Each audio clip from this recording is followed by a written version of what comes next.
ओम शांति। 7 जनवरी 2025 बाबा के महावाक्य। मीठे बच्चे, तुम अपने को संगम युगी ब्राह्मण समझो तो सतयुगी झाड़ देखने में आएंगे और अपार खुशी में रहेंगे। प्रश्न: जो ज्ञान के शौकीन बच्चे हैं, उनकी निशानी क्या होगी? उत्तर: वे आपस में ज्ञान की ही बातें करेंगे, कभी परचिंतन नहीं करेंगे। एकांत में जाकर विचार सागर मंथन करेंगे। दूसरा प्रश्न: इस सृष्टि ड्रामा का कौन सा राज तुम बच्चे ही समझते हो? उत्तर: इस सृष्टि में कोई भी चीज सदा कायम नहीं है, सिवाय एक शिव बाबा के। पुरानी दुनिया की आत्माओं को नई दुनिया में ले जाने के लिए कोई तो चाहिए। यह भी ड्रामा का राज तुम बच्चे ही समझते हो। ओम शांति। रूहानी बच्चों प्रति पुरुषोत्तम संगम युग पर आने वाला बाप समझा रहे हैं। यह तो बच्चे समझते हैं हम ब्राह्मण हैं, अपने को ब्राह्मण समझते हो व यह भी भूल जाते हो। ब्राह्मणों को अपना कुल नहीं भूलता है। तुमको भी यह जरूर याद रहना चाहिए कि हम ब्राह्मण हैं। एक बात याद रहे तो भी बेड़ा पार है। संगम पर तुम नई नई बातें सुनते हो तो उसका चिंतन चलना चाहिए, जिसको विचार सागर मंथन कहा जाता है। तुम हो रूप वसंत, तुम्हारी आत्मा में सारा ज्ञान भरा जाता है तो रतन निकलने चाहिए। अपने को समझना है हम संगम युगी ब्राह्मण हैं। कोई तो यह भी समझते नहीं है। अगर अपने को संगम युगी समझें तो सतयुग के झाड़ देखने में आए और अथाह खुशी भी रहे। बाप जो समझाते हैं वह अंदर रिपीट होना चाहिए। हम संगम युग पर हैं, यह भी तुम्हारे सिवाय और कोई को पता नहीं है। संगम युग की पढ़ाई टाइम भी लेती है। यह एक ही पढ़ाई है, नर से नारायण, नरकवासी से स्वर्गवासी बनने की। यह याद रहने से भी खुशी रहेगी। हम सो देवता स्वर्गवासी बन रहे हैं।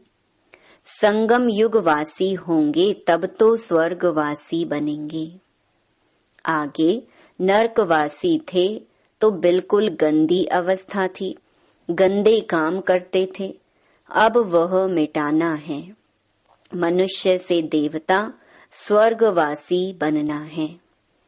कोई की स्त्री मर जाती है, तुम पूछो तुम्हारी युगल कहाँ है?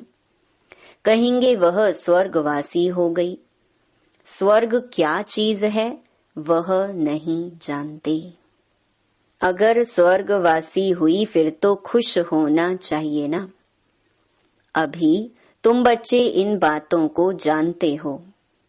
अंदर विचार चलना चाहिए हम अभी संगम पर हैं, पावन बन रहे हैं, स्वर्ग का वर्षा बाप से ले रहे हैं। यह घड़ी घड़ी सिमरन करना है, भूलना नहीं चाहिए। परंतु माया भुलाकर एकदम कलयुगी बना देती है। एक्टिविटी ऐसी चलती है जैसे एकदम कलयुगी। वह खुशी का पारा नहीं रहता। शक्ल जैसे मुर्दे मिसल, बाप भी कहते हैं, सब काम चिता पर बैठ जलकर मुर्दे हो पड़े हैं।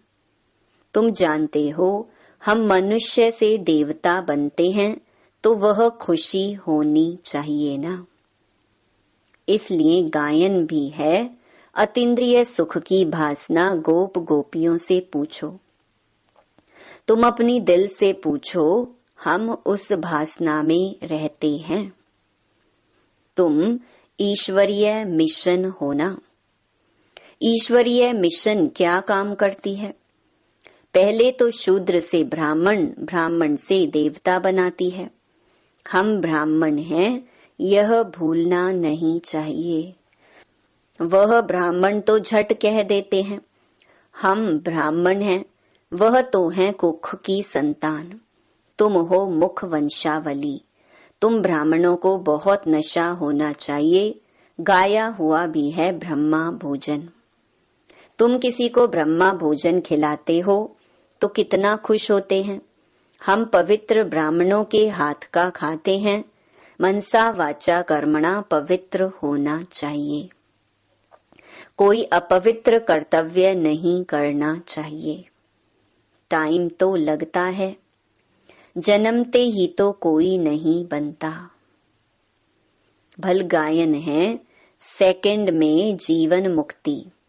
बाप का बच्चा बना और वर्षा मिला। एक बार पहचान कर कहा, यह प्रजापिता ब्रह्मा है। ब्रह्मा वल्द शिव। निश्चय करने से ही वारिस हो जाता है।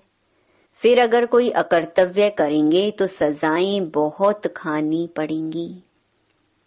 जैसे काशी कलवट का समझाया है, सजा खाने से हिसाब किताब चुकतू हो जाता है। मुक्ति के लिए ही कुएं में कूदते थे। यहाँ तो वह बात नहीं है। शिव बाबा बच्चों को कहते हैं, माँ मेकम याद करो। कितना सहज है। फिर भी माया का चक्कर आ जाता है। यह तुम्हारी युद्ध सबसे जास्ती टाइम चलती है। बाहुबल की युद्ध इतना समय नहीं चलती है। तुम तो जब से आए हो युद्ध शुरू है। पुरानों से कितनी युद्ध चलती है, नए जो आएंगे उनसे भी चलेगी। उस लड़ाई में भी मरते रहते हैं, दूसरे शामिल होते रहते हैं। यहाँ भी मरते हैं, वृद्धि को भी पाते हैं।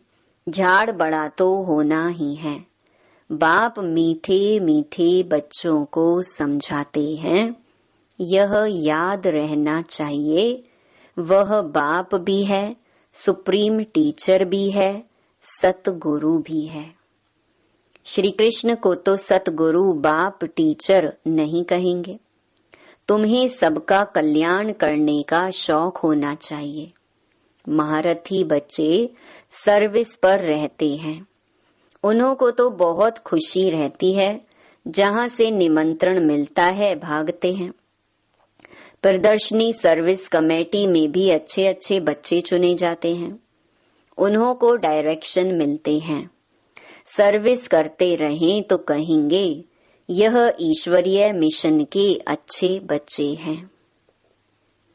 बाप भी खुश होगा, यह तो बहुत अच्छी सर्विस करते हैं।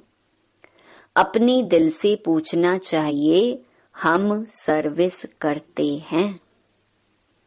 कहते हैं on God fatherly service. God father की सर्विस क्या है? बस सबको यही पैगाम दो, मन मना भव। आदि मध्य अंत की नॉलेज तो बुद्धि में है। तुम्हारा नाम ही है स्वदर्शन चक्रधारी, तो उसका चिंतन चलना चाहिए। स्वदर्शन चक्र रुकता थोड़े ही है। तुम चैतन्य लाइट हाउस हो। तुम्हारी महिमा बहुत गाई जाती है। बेहद के बाप का गायन भी तुम समझते हो। वह ज्ञान का सागर पतित पावन है। गीता का भगवान है। वही ज्ञान और योग बल से यह कार्य कराते हैं। इसमें योग बल का बहुत प्रभाव है। भारत का प्राचीन योग मशहूर है, वह तुम अभी सीखते हो। सन्यासी तो हठ योगी हैं, वह पतितों को पावन बना न सकी। ज्ञान है ही एक बाप के पास, ज्ञान से ही तुम जन्म लेते हो। गीता को माई बाप कहा जाता है, मात पिता है ना। तुम शिव बाबा के बच्चे हो, फिर मात पिता चाहिए ना। मनुष्य तो भल गाते हैं परंतु समझते थोड़े ही हैं। बाप समझाते हैं, इसका अर्थ कितना गुह्य है। गॉड फादर कहा जाता है, फिर मात पिता क्यों कहा जाता? बाबा ने समझाया है, भल सरस्वती है परंतु वास्तव में सच्ची सच्ची मदर ब्रह्मपुत्रा है। सागर और ब्रह्मपुत्रा है। पहले पहले संगम इनका होता है, बाबा इनमें प्रवेश करते हैं। यह कितनी महीन बातें हैं। बहुतों की बुद्धि में यह बातें रहती नहीं जो चिंतन करें। बिल्कुल कम बुद्धि है, कम दर्जा पाने वाले हैं। उन्हों के लिए बाप फिर भी कहते, अपने को आत्मा समझो। यह तो सहज है ना। हम आत्माओं का बाप है परमात्मा। वह तुम आत्माओं को कहते हैं, माँ मेकम याद करो तो विकर्म विनाश हो। यह है मुख्य बात। डल बुद्धि वाले बड़ी बातें समझ ना सके, इसलिए गीता में भी है मन मना भव। सभी लिखते हैं, बाबा याद की यात्रा बहुत डिफिकल्ट है, घड़ी घड़ी भूल जाते हैं, कोई ना कोई पॉइंट पर हारते हैं। यह बॉक्सिंग है, माया और ईश्वर के बच्चों की। इसका किसको भी पता नहीं है। बाबा ने समझाया है, माया पर जीत पाकर कर्मातीत अवस्था में जाना है। पहले पहले तुम आए हो कर्म संबंध में, उसमें आते आते फिर आधा कल्प बाद तुम कर्म बंधन में आ गए हो। पहले पहले तुम पवित्र आत्मा थी। कर्म बंधन ना सुख का ना दुख का था, फिर सुख के संबंध में आए। यह भी अभी तुम समझते हो, हम संबंध में थे, अभी दुख में हैं, फिर जरूर सुख में होंगे। नई दुनिया जब थी तो मालिक थे, पवित्र थे, अभी पुरानी दुनिया में पतित हो पड़े हैं। फिर हम सो देवता बनते हैं तो यह याद करना पड़े ना। बाप कहते हैं, मुझे याद करो तो तुम्हारे पाप मिट जाएंगे, तुम मेरे घर में आ जाएंगे। वाया शांति धाम सुख धाम में आ जाएंगे। पहले पहले जाना है घर। बाप कहते हैं, मुझे याद करो तो तुम पवित्र बनेंगे। मैं पतित पावन तुमको पवित्र बना रहा हूँ घर आने लिए। ऐसे ऐसे अपने से बातें करनी होती हैं। बरोबर अभी चक्कर पूरा होता है। हमने इतने जन्म लिए हैं, अब बाप आया है पतित से पावन बनाने। योग बल से ही पावन बनेंगे। यह योग बल बहुत नामी ग्रामी है, जो बाप ही सिखला सकते हैं। इसमें शरीर से कुछ भी करने की दरकार नहीं, तो सारा दिन इन बातों का मंथन चलना चाहिए। एकांत में कहाँ भी बैठो अथवा जाओ, बुद्धि में यही चलता रहे। एकांत तो बहुत है, ऊपर छत पर तो डरने की बात नहीं। आगे तुम सवेरे में मुरली सुनने के बाद चलते थे पहाड़ों पर, जो सुना उसका चिंतन करने के लिए पहाड़ियों पर जाकर बैठते थे। जो ज्ञान के शौकीन होंगे वह तो आपस में ज्ञान की बातें ही करेंगे। ज्ञान नहीं है तो फिर पर चिंतन करते रहेंगे। प्रदर्शनी में तुम कितनों को यह रास्ता बताते हो, समझते हो हमारा धर्म बहुत सुख देने वाला है। दूसरे धर्म वालों को सिर्फ इतना समझाना है कि बाप को याद करो। यह नहीं समझना है कि यह मुसलमान है, मैं फलाना हूं। नहीं, आत्मा को देखना है, आत्मा को समझाना है। प्रदर्शनी में समझाते हो तो यह प्रैक्टिस रहे। हम आत्मा भाई को समझाते हैं। अब हमको बाप से वर्षा मिल रहा है, अपने को आत्मा समझ भाइयों को ज्ञान देते हैं। अभी चलो बाप के पास, बहुत समय बिछुड़े हो। वह है शांति धाम, यहाँ तो कितनी अशांति दुख आदि है। अब बाप कहते हैं अपने को आत्मा समझने की प्रैक्टिस डालो तो नाम रूप देह सब भूल जाए। फलाना मुसलमान है ऐसे क्यों समझते हो? आत्मा समझकर समझाओ। समझ सकते हैं यह आत्मा अच्छी है या बुरी है। आत्मा के लिए ही कहा जाता है बुरे से दूर भागना चाहिए।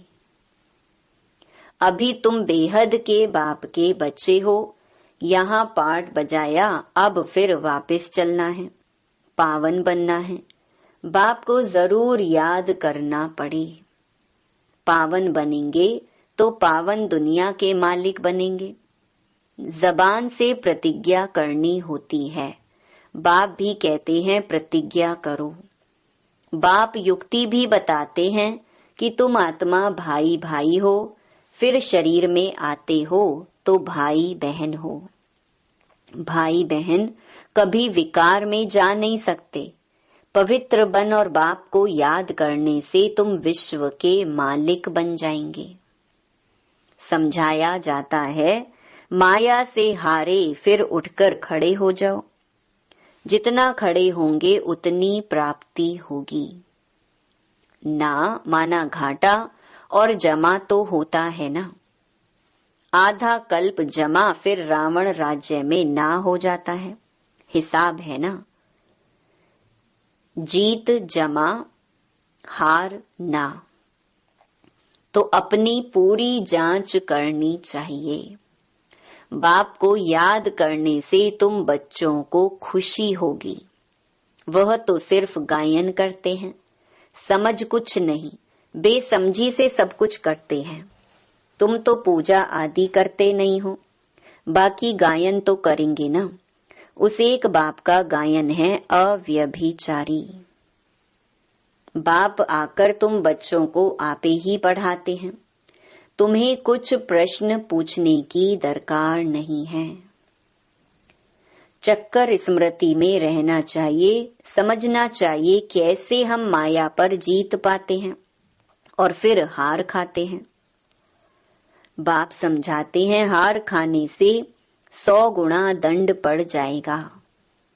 बाप कहते हैं सतगुरु की निंदा नहीं कराओ, नहीं तो ठौर नहीं पाएंगे। यह सत्य नारायण की कथा है, इसको कोई नहीं जानते हैं। गीता अलग, सत्य नारायण की कथा अलग कर दी है। नर से नारायण बनने के लिए यह गीता है। बाप कहते हैं हम तुमको नर से नारायण बनने की कथा सुनाता हूँ। इसको गीता भी कहते, अमरनाथ की कथा भी कहते हैं। तीसरा नेत्र बाप ही देते हैं। यह भी जानते हो हम देवता बनते हैं तो गुण भी जरूर होने चाहिए। इस सृष्टि में कोई भी चीज सदा कायम है नहीं। सदा कायम तो एक शिव बाबा ही है, बाकी तो सबको नीचे आना ही है। परंतु वह भी संगम पर आते हैं, सभी को वापस ले जाते हैं। पुरानी दुनिया की आत्माओं को नई दुनिया में ले जाने के लिए कोई तो चाहिए ना। तो ड्रामा के अंदर यह सब राज है। बाप आकर पवित्र बनाते हैं, कोई भी देहधारी को भगवान नहीं कहा जा सकता। इस समय बाप समझाते हैं, आत्मा के पंख टूटे हुए हैं तो उड़ नहीं सकती। बाप आकर ज्ञान और योग के पंख देते हैं। योग बल से तुम्हारे पाप भस्म हो जाएंगे, पुण्य आत्मा बन जाएंगे। पहले पहले तो मेहनत भी करनी चाहिए। इसलिए बाप कहते हैं, माँ मेकम याद करो, चार्ट रखो। जिनका चार्ट अच्छा होगा वह लिखेंगे और उनको खुशी होगी। अभी सभी मेहनत करते हैं, चार्ट नहीं लिखते तो योग का जौहर नहीं भरता। चार्ट लिखने में फायदा है बहुत। चार्ट के साथ पॉइंट्स भी चाहिए। चार्ट में तो दोनों लिखेंगे, सर्विस कितनी की और याद कितना किया। पुरुषार्थ ऐसा करना है जो पिछाड़ी में कोई भी चीज याद ना आए। अपने को आत्मा समझ पुण्य आत्मा बन जाएं, यह मेहनत करनी है। अच्छा, मीठे मीठे सीखी लधे बच्चों प्रति माता पिता बाप दादा का याद प्यार और गुड मॉर्निंग। रूहानी बाप की रूहानी बच्चों को नमस्ते। धारणा के लिए मुख्य सार। पहला, एकांत में ज्ञान का मनन चिंतन करना है। याद की यात्रा में रह माया पर जीत पाकर कर्मातीत अवस्था को पाना है। दूसरा, किसी को भी ज्ञान सुनाते समय बुद्धि में रहे कि हम आत्मा भाई को ज्ञान देते हैं। नाम रूप देह सब भूल जाए। पावन बनने की प्रतिज्ञा कर पावन बन पावन दुनिया का मालिक बनना है। वरदान, स्वयं के प्रति इच्छा मात्रम अविद्या बन, बाप समान अखंड दानी परोपकारी भव। जैसे ब्रह्मा बाप ने स्वयं का समय भी सेवा में दिया, स्वयं निर्माण बन बच्चों को मान दिया, काम के नाम की प्राप्ति का भी त्याग किया, नाम मान शान सब में परोपकारी बने, अपना त्याग कर दूसरों का नाम किया, स्वयं को सदा सेवाधारी रखा, बच्चों को मालिक बनाया, स्वयं का सुख बच्चों के सुख में समझा। ऐसे बाप समान इच्छा मात्रम अविद्या अर्थात मस्त फकीर बन अखंड दानी परोपकारी बनो तो विश्व कल्याण के कार्य में तीव्र गति आ जाएगी। केस और किस्से समाप्त हो जाएंगे। स्लोगन, ज्ञान गुण और धारणा में सिंधु बनो, स्मृति में बिंदु बनो। अपनी शक्तिशाली मनसा द्वारा सकाश देने की सेवा करो। अभी आप बच्चे अपने श्रेष्ठ शक्तिशाली संकल्प द्वारा सकाश दो। कमजोरों को बल दो। अपने पुरुषार्थ का समय दूसरों को सहयोग देने में लगाओ। दूसरों को सहयोग देना अर्थात अपना जमा करना। अभी ऐसी लहर फैलाओ, सैल्वेशन लेना नहीं है, सैल्वेशन देना है। देने में लेना समाया हुआ है। ओम शांति।